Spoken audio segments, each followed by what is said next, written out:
Good morning, Chuck Karstensen. I hope everybody had a wonderful Thanksgiving and got stuffed full of stuffing and other stuff, or didn't get stuffed. I realize I've been doing a great job of not eating too much, and then Thanksgiving comes around and you do the meals and the leftovers, and then have another Thanksgiving. And yeah, at least me in my case, I did take advantage of the extra food. So now back here for Course in Miracles number 37. Last one I did was probably 10 days ago. And on that one, quick summary, you can go back and see all the other episodes on my YouTube channel, Real Life Impact.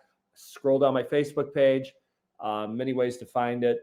Thanks for watching. If you're tuning in for the first time, second time, 10th time, I appreciate it. Glad you're here. And today, quick summary in the last one, I talked about guiltlessness and that you literally can be in communication with your creator at all times.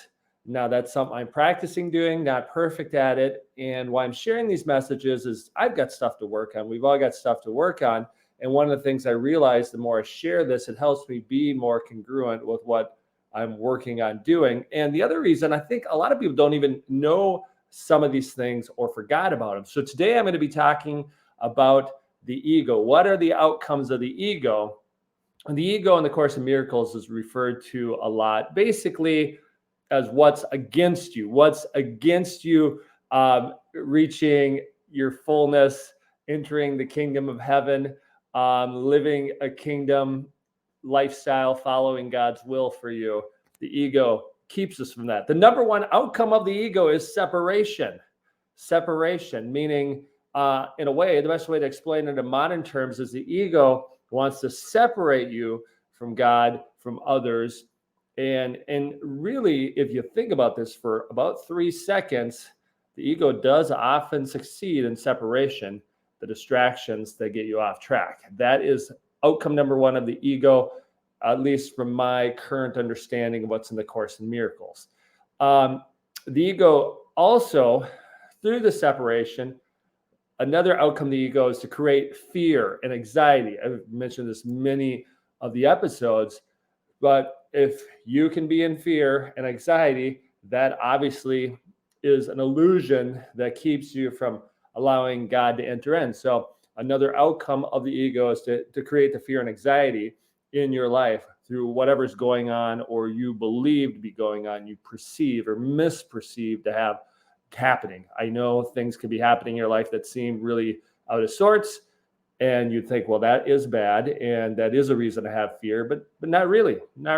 I've got stuff going on. The reason I'm doing these videos is because of things that are happening, like, wow, I got to wake up. I've got a blind spot. I got to wake up and start sharing. I have an issue here in my heart. I've got to understand what that is and realize I can share with people and help people get to another level in life. And really the ultimate outcome of the ego, and there's probably many outcomes, but I like to go not too long, is that you die.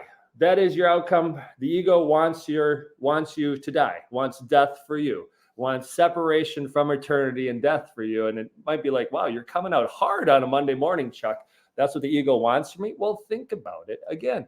If you could take 5 seconds or 5 minutes to reflect on what your ego does, like when you're in ego mode, and I've been somebody who can have a high ego. I'll raise my hand. I'm working through it, and I feel like I've made a lot of progress. But what it does is put you above God, above other people, and create some false misperception of pride that causes you to attack other people because you're like, ooh, they're better than me, so I got to attack them. Or I'm better than them, so I got to knock them down. That's basically, in a quick nutshell, what the ego does. Separation, fear, anxiety, and I got to attack because death is what I'm heading for. So if you catch yourself doing this, this is an awareness. You got to be aware of this. Does anybody talk about this in this way that you come across? Maybe, maybe not. Why I'm sharing this is that the ego has those outcomes and other not good outcomes for you. And we fall into the trap of the little seemingly, misperception outcomes that seem to be good, that the ego seems to be helping us with, and forget about these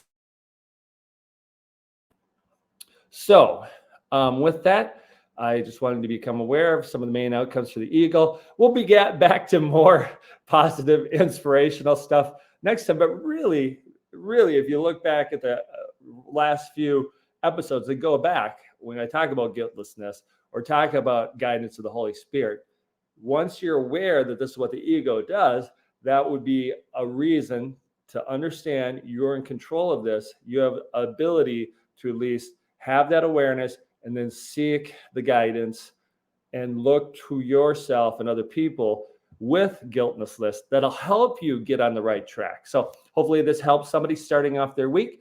And again, happy post Thanksgiving if we didn't catch up, and have a blessed day.